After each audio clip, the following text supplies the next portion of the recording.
ಮೋಶೆ ಆ ಗುಡಾರವನ್ನು ಎತ್ತಿ ನಿಲ್ಲಿಸಿ ಪ್ರತಿಷ್ಠಿಸಿದಾಗ ಯೆಹೋವನ ತೇಜಸ್ಸು ಅದರ ಮೇಲೆ ಕಾಣಿಸಿ ನೆಲೆಯಾಗಿದ್ದದ್ದು.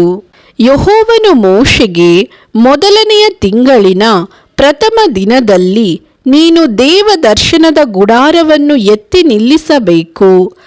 ಆಜ್ಞಾಶಾಸನಗಳ ಮಂಜೂಷವನ್ನು ಅದರಲ್ಲಿ ಇಟ್ಟು ಆ ಮಂಜೂಷವನ್ನು ತೆರೆಯಿಂದ ಮರೆಮಾಡಬೇಕು. ಆಮೇಲೆ ಮೇಜನ್ನು ತರಿಸಿ ಅದರ ಮೇಲಿಡಬೇಕಾದದ್ದನ್ನು ಸರಿಯಾಗಿ ಇಡಬೇಕು. ದೀಪಸ್ತಂಭವನ್ನು ತರಿಸಿ ಅದರ ಹಣತೆಗಳನ್ನು ಸರಿಯಾಗಿ ಇಡಬೇಕು. ಆಜ್ಞಾಶಾಸನಗಳ ಮಂಜೂಷದ ಎದುರಾಗಿ ಚಿನ್ನದ ಧೂಪವೇದಿಯನ್ನು ಇಟ್ಟು ಗುಡಾರದ ಬಾಗಿಲಲ್ಲಿ ಪರದೆಯನ್ನು ಕಟ್ಟಬೇಕು. ದೇವದರ್ಶನದ ಗುಡಾರದ ಬಾಗಿಲಿನ ಮುಂದುಗಡೆಯಲ್ಲಿ ಯಜ್ಞವೇದಿಯನ್ನು ಇಡಬೇಕು. ದೇವದರ್ಶನದ ಗುಡಾರಕ್ಕೂ ಯಜ್ಞವೇದಿಗೂ ನಡುವೆ ಗಂಗಾಳವನ್ನು ಇಟ್ಟು ಅದರಲ್ಲಿ ನೀರನ್ನು ತುಂಬಿಸಬೇಕು. ಅಂಗಳದ ಸುತ್ತಲೂ ಆವರಣವನ್ನು ನಿಲ್ಲಿಸಿ ಅಂಗಳದ ಬಾಗಿಲಿಗೆ ಪರದೆಯನ್ನು ತೂಗಬಿಡಬೇಕು. ಆಗ ಅಭಿಷೇಕ ತೈಲವನ್ನು ತೆಗೆದುಕೊಂಡು ಗುಡಾರವನ್ನು, ಅದರಲ್ಲಿರುವುದೆಲ್ಲವನ್ನು, ಅದರ ಎಲ್ಲ ಉಪಕರಣಗಳನ್ನು ಅಭಿಷೇಕಿಸಿ ಪ್ರತಿಷ್ಠಿಸಬೇಕು. ಅಂದಿನಿಂದ ಅದು ಪರಿಶುದ್ಧವಾಗಿರುವುದು. ಯಜ್ಞವೇದಿಯನ್ನು, ಅದರ ಉಪಕರಣಗಳನ್ನು ಅಭಿಷೇಕಿಸಿ ಯಜ್ಞವೇದಿಯನ್ನು ಪ್ರತಿಷ್ಠಿಸಬೇಕು. ಆ ಯಜ್ಞವೇದಿ ಅತ್ಯಂತ ಪರಿಶುದ್ಧವಾಗಿರಬೇಕು. ಗಂಗಾಳವನ್ನು, ಅದರ ಪೀಠವನ್ನು ಅಭಿಷೇಕಿಸಿ ಪ್ರತಿಷ್ಠಿಸಬೇಕು.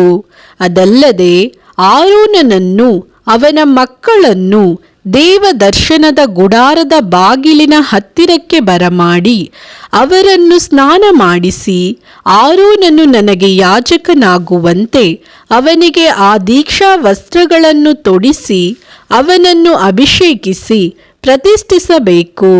ಆಮೇಲೆ ನೀನು ಅವನ ಮಕ್ಕಳನ್ನು ಬರಮಾಡಿ ಅವರಿಗೆ ಅಂಗಿಗಳನ್ನು ತೊಡಿಸಿ, ಅವರು ನನಗೋಸ್ಕರ ಯಾಜಕರಾಗುವುದಕ್ಕಾಗಿ ನೀನು ಅವರ ತಂದೆಯನ್ನು ಅಭಿಷೇಕಿಸಿದಂತೆಯೇ ಅವರನ್ನೂ ಅಭಿಷೇಕಿಸಬೇಕು. ಈ ಅಭಿಷೇಕದಿಂದ ಯಾಜಕತ್ವವು ಅವರಿಗೂ ಅವರ ಸಂತತಿಯವರಿಗೂ ಶಾಶ್ವತವಾಗಿರುವುದು ಎಂದು ಹೇಳಿದನು. ಯೆಹೋವನು ಆಜ್ಞಾಪಿಸಿದಂತೆಯೇ ಮೋಶೆ ಎಲ್ಲವನ್ನೂ ಮಾಡಿದನು.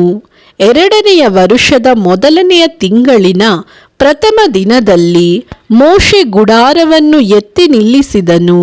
ಅವನು ಗುಡಾರವನ್ನು ಎತ್ತಿ ಅದರ ಗದ್ದಿಗೆ ಕಲ್ಲುಗಳನ್ನು ಹಾಕಿ ಚೌಕಟ್ಟುಗಳನ್ನು ನಿಲ್ಲಿಸಿ ಅಗುಳಿಗಳನ್ನು ಕೊಟ್ಟು ಕಂಬಗಳನ್ನು ನಿಲ್ಲಿಸಿದನು. ಗುಡಾರದ ಮೇಲೆ ಡೇರೆಯ ಬಟ್ಟೆಯನ್ನು ಹಾಸಿ ಆ ಡೇರೆಗೆ ಮೇಲ್ಹೊದಿಕೆಯನ್ನು ಹಾಕಿದನು. ಯೆಹೋವನು ಆಜ್ಞಾಪಿಸಿದಂತೆಯೇ ಮೋಶೆ ಅದನ್ನೆಲ್ಲ ಮಾಡಿದನು.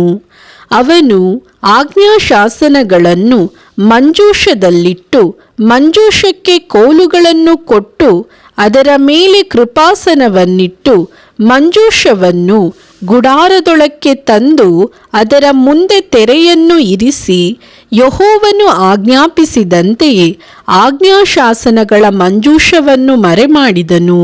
ಅದಲ್ಲದೆ ಯೆಹೋವನು ಆಜ್ಞಾಪಿಸಿದಂತೆಯೇ ಮೋಶೆ ದೇವದರ್ಶನದ ಗುಡಾರದೊಳಗೆ ಉತ್ತರ ಕಡೆಯಲ್ಲಿ ತೆರೆಯ ಹೊರಗಡೆ ಮೇಜನ್ನು ಇಟ್ಟು ಅದರ ಮೇಲೆ ಯೆಹೋವನ ಸನ್ನಿಧಿಯಲ್ಲಿ ರೊಟ್ಟಿಗಳನ್ನು ಕ್ರಮವಾಗಿ ಇರಿಸಿದನು.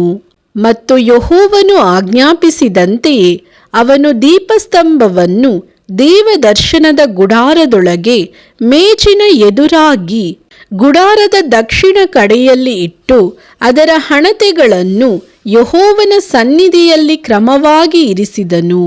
ಮತ್ತು ಯೆಹೋವನು ಆಜ್ಞಾಪಿಸಿದಂತೆ ಚಿನ್ನದ ಧೂಪವೇದಿಯನ್ನು ದೇವದರ್ಶನದ ಗುಡಾರದಲ್ಲಿ ತೆರೆಯ ಮುಂದೆ ಇಟ್ಟು ಅದರ ಮೇಲೆ ಪರಿಮಳ ದ್ರವ್ಯಗಳ ಧೂಪವನ್ನು ಹಾಕಿದನು. ಮತ್ತು ಮೋಶೆ ಗುಡಾರದ ಬಾಗಿಲಿಗೆ ಪರದೆಯನ್ನು ಹಾಕಿದನು. ಯೆಹೋವನು ಆಜ್ಞಾಪಿಸಿದಂತೆಯೇ ದೇವದರ್ಶನದ ಗುಡಾರದ ಬಾಗಿಲಿನ ಮುಂದೆ ಯಜ್ಞವೇದಿಯನ್ನು ಇಟ್ಟು ಅದರ ಮೇಲೆ ಸರ್ವಾಂಗ ಹೋಮವನ್ನು ಧಾನ್ಯ ಸಮರ್ಪಣೆಯನ್ನು ಮಾಡಿದನು. ಯೆಹೋವನು ಆಜ್ಞಾಪಿಸಿದಂತೆ ಮೋಶೆ ದೇವದರ್ಶನದ ಗುಡಾರಕ್ಕೂ ಯಜ್ಞವೇದಿಗೂ ನಡುವೆ ಗಂಗಾಳವನ್ನು ಇರಿಸಿ ತೊಳಕೊಳ್ಳುವುದಕ್ಕೋಸ್ಕರ ಅದರಲ್ಲಿ ನೀರು ತುಂಬಿಸಿದನು.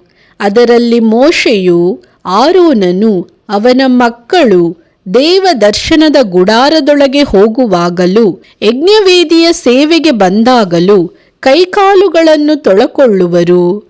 ಗುಡಾರಕ್ಕೂ ಯಜ್ಞವೇದಿಗೂ ಸುತ್ತಲೂ ಅಂಗಳದ ಆವರಣವನ್ನು ಎತ್ತಿ ನಿಲ್ಲಿಸಿ ಅಂಗಳದ ಬಾಗಿಲಿಗೆ ಪರದೆಯನ್ನು ಹಾಕಿದನು. ಹೀಗೆ ಮೋಶೆ ಆ ಕೆಲಸವನ್ನೆಲ್ಲ ಮುಗಿಸಿದನು. ಆಗ ಮೇಘವು ದೇವದರ್ಶನದ ಗುಡಾರವನ್ನು ಮುಚ್ಚಿತು. ಯೆಹೋವನ ತೇಜಸ್ಸು ಗುಡಾರವನ್ನು ತುಂಬಿತು. ಮೇಘವು ದೇವದರ್ಶನದ ಗುಡಾರದ ಮೇಲೆ ನೆಲೆಯಾಗಿರುವುದರಿಂದಲೂ ಯೆಹೋವನ ತೇಜಸ್ಸು ಗುಡಾರದೊಳಗೆ ತುಂಬಿರುವುದರಿಂದಲೂ ಮೋಶೆ ಗುಡಾರದಲ್ಲಿ ಹೋಗಲಾರದೆ ಇದ್ದನು. ಆ ಮೇಘವು ಗುಡಾರವನ್ನು ಬಿಟ್ಟು ಮೇಲಕ್ಕೆ ಹೋದಾಗ ಇಸ್ರಾಯೇಲ್ಯರು ಮುಂದೆ ಪ್ರಯಾಣ ಮಾಡುವರು. ಆ ಮೇಘವು ಬಿಡದೇ ಇರುವಾಗ ಅದು ಬಿಡುವ ತನಕ ಪ್ರಯಾಣ ಮಾಡದೇ ಇರುವರು. ಇಸ್ರಾಯೇಲ್ಯರ ಎಲ್ಲ ಪ್ರಯಾಣಗಳಲ್ಲಿಯೂ ಅವರ ಕಣ್ಣ ಮುಂದೆ ಹಗಲು ಹೊತ್ತಿನಲ್ಲಿ ಯೆಹೋವನ ಮೇಘವು ಗುಡಾರದ ಮೇಲೆ ಇತ್ತು. ರಾತ್ರಿ ವೇಳೆಯಲ್ಲಿ ಆ ಮೇಘದೊಳಗೆ ಅಗ್ನಿಯು ಪ್ರಕಾಶಿಸುತ್ತಿತ್ತು.